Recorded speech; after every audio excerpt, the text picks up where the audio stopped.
Yo, what's up? Welcome back to another episode of the SWUS MLB Tuesday. Got 15 games on the board, a full slate.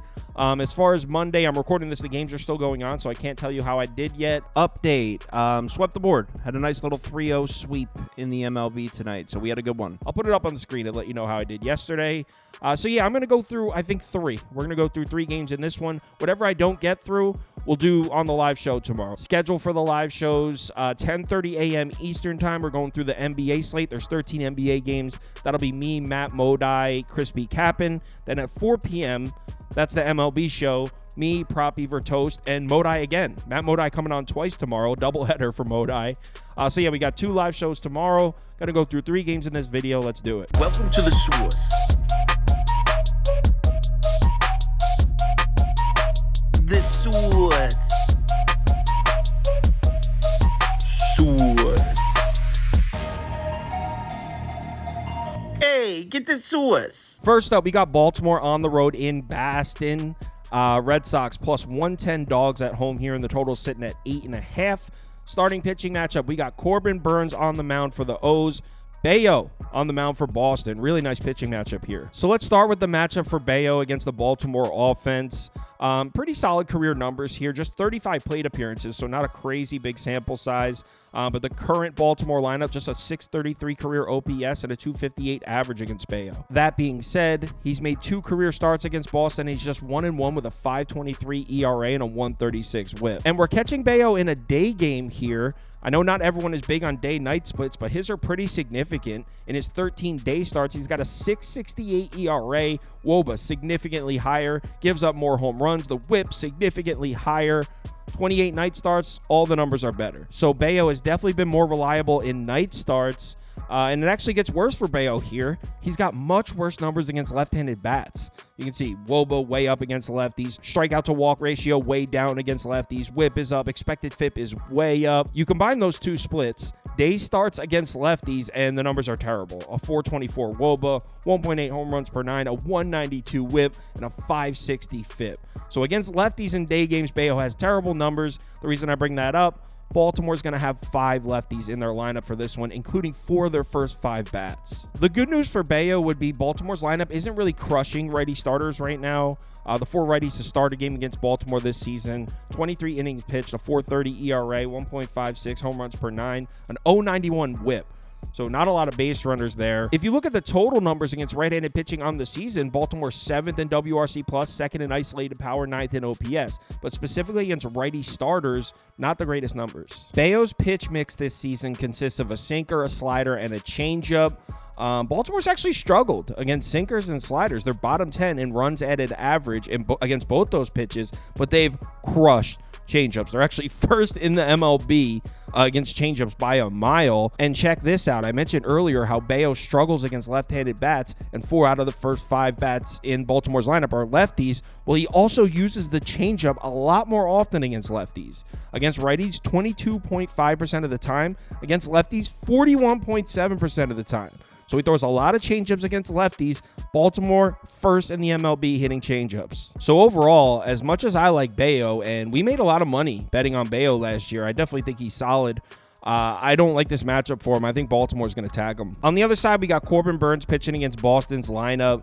They have terrible career numbers against Corbin Burns, but it's an extremely small sample size. Just 23 combined plate appearances lifetime, but just a 360 OPS on a 143 average. Corbin Burns made just 1 start against the Red Sox last season, and he was all right. I mean, 5 hits, 3 walks, and 3 runs through 5 innings of work. His 2 starts this year have been polar opposites. In his opener against the Angels, he went 6 innings, just 1 hit, 1 run, and 11 strikeouts. He followed it up by getting hit up by the Royals. 5 2/3 innings, 9 hits, 2 runs. Well, only 2 runs. That's not terrible, but 9 hits at 5 2/3 innings by KC. A real nice angle for Corbin Burns here is he's actually been better against left-handed bats.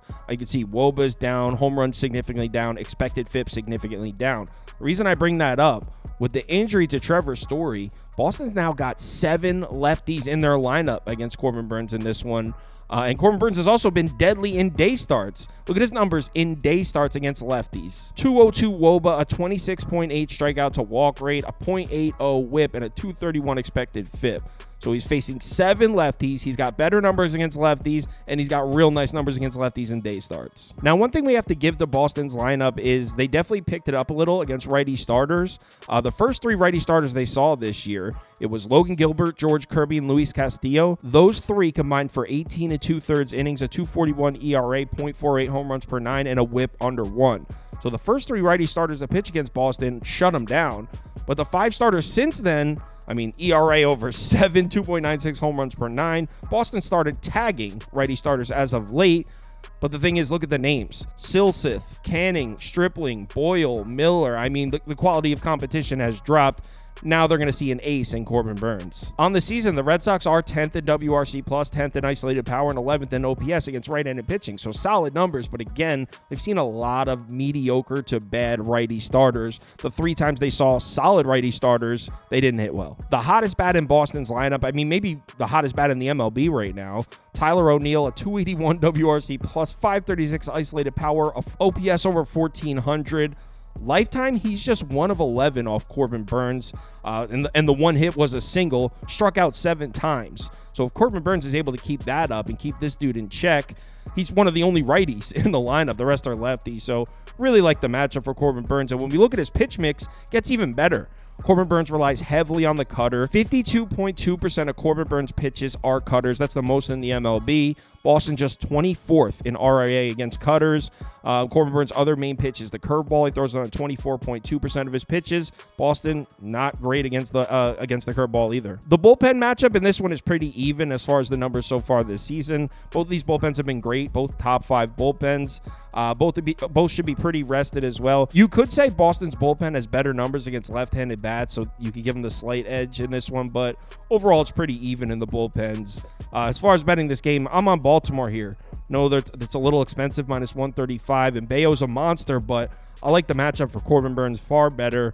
So I'm on the O's here at minus 135. Next game, Houston on the road in Kansas City. Royals are short home dogs here, plus 105. Total sitting at 8.5.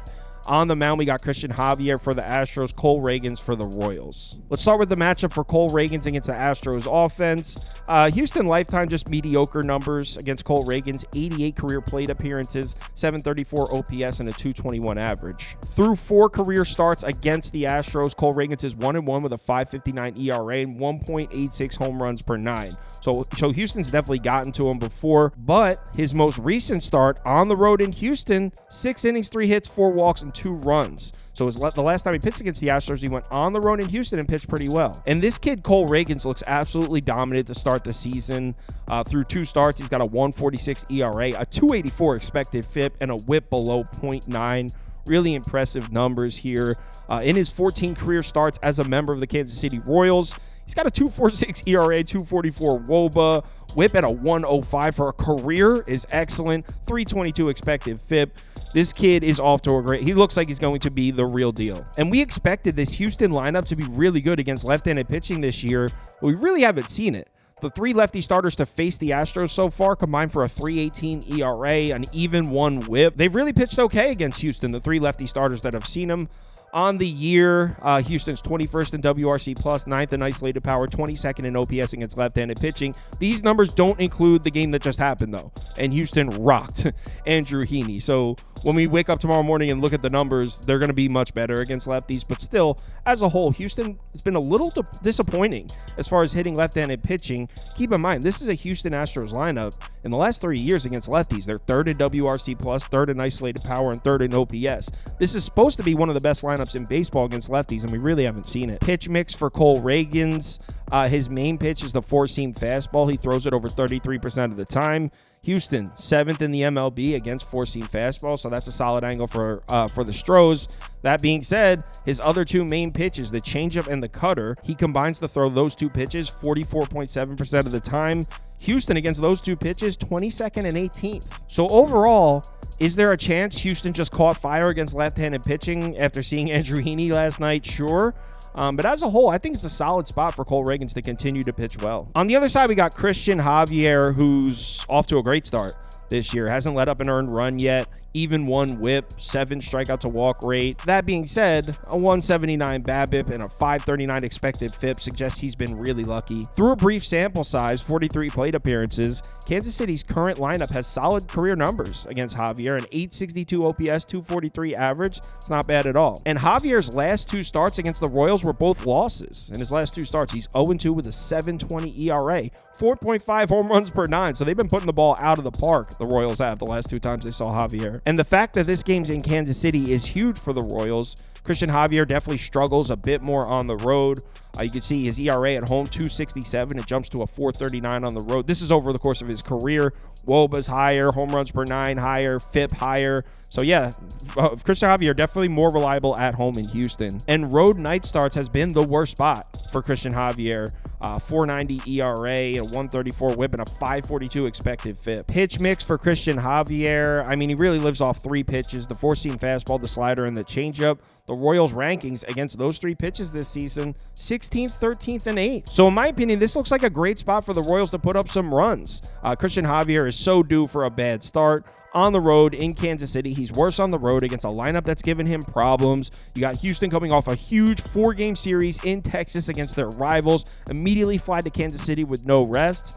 I'm definitely on the Royals here. I wish I grabbed it at plus 108. I'm going to grab a plus 105 next game. Tampa on the road in LA to play the Angels. Angels are short home dogs here, plus 110. Total sitting at 8.5. On the mound for the Rays, we got Aaron Savali, who's off to a great start this year, pitching against Patrick Sandoval. Let's start with the matchup for Sandoval against the Rays lineup. They've got mediocre numbers lifetime against Sandoval: 75 plate appearances, 766 OPS, and a 254 average.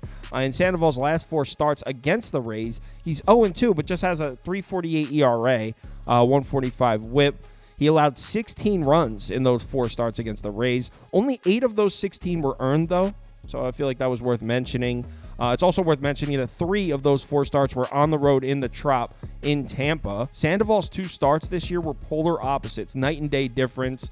The opener on the road in Baltimore was a disaster. He only made it 1 2/3 innings, 6 hits, 5 runs, only 3 of them earned. But he bounced back nice on the road in Miami. 5 2/3 innings, just 4 hits, 2 earned runs, 7 strikeouts in that game. That being said, both of those lineups, Baltimore and Miami, they both started off the season really slow against lefties. They're actually both bottom 5 in WRC plus against left-handed pitching. And the reason that's important is because Tampa is definitely not bottom 5 against lefties. They're actually top 10. They're 9th in WRC plus, just 25th in isolated power. So the power numbers haven't really been there. But 8th in on-base percentage. So Tampa's been good against left-handed pitching. The 3 lefty starters that have pitched against the Rays so far this season: 13 innings pitched, 14 hits, 8 runs, and 6 walks. That's Gomber, Heaney, and Kikuchi. I will say the fact that this game is at home in LA is huge for Sandoval, because Tampa's been a great lineup against lefties the last 2 years, but they've been much better at home in the Trop. You can see in the last 2 seasons at home against lefties, they're 1st in WRC plus, 8th in OPS. On the road against lefties, they dropped to 18th and 20th. Even with that, though, it's tough to make a case that Patrick Sandoval is going to come out and throw a great game here. I think all signs point to Tampa definitely getting to him. The other matchup is Savali against the Angels lineup. Angels' current lineup lifetime, just 35 plate appearances, 698 OPS, and a 235 average. Savali's 2 career starts against the Angels were complete opposites. His first start was great. 7 innings pitched, 4 hits, 8 strikeouts. But that was back in 2021. His last start against the Angels was last August, and he got hit up. Just 3 innings pitched. He lost that game. 7 hits, 6 earned runs. So his last start against the Angels was ugly. That being said, Savali's off to an excellent start this year. He's made 2 starts. He's got a 1.50 ERA, an 0.92 whip, and a 3.14 expected FIP. Now, one of those starts was against Toronto. That lineup is looking pretty ugly to start the season. But the other one was against the Rangers, who are probably one of the best lineups in baseball. So Savali, definitely a strong start to the season. Pitch mix for Savali. His top 3 pitches this season: cutter, sinker, and curveball. The Angels are 19th or worse against all 3 of those pitches. 19th against the cutter, 20th against the sinker, 29th against the curveball. So I think all signs point to Savali dealing here. You add on the fact that the Angels lineup is off to a really underwhelming start against right-handed pitching. The 7 righties to start against the Angels this season, they combined for 38 innings pitched, a 1.89 ERA, and an 0.89 whip. So righty starters are really giving the Angels problems. On the season, the Angels line up 26th in WRC+, 22nd in isolated power, 24th in OPS against righties. So, yeah, I like the spot for Savali, and I'm worried about Sandoval. The bullpen is definitely a coin flip. Both of these bullpens have been pretty terrible. They're actually both bottom 3 bullpens to start the season. It's early, but both these bullpens look pretty awful. So if you want to just isolate it to the first 5 and take the bullpens out of it, you could play Tampa first 5 on the run line, and you could lay the half run at plus 110.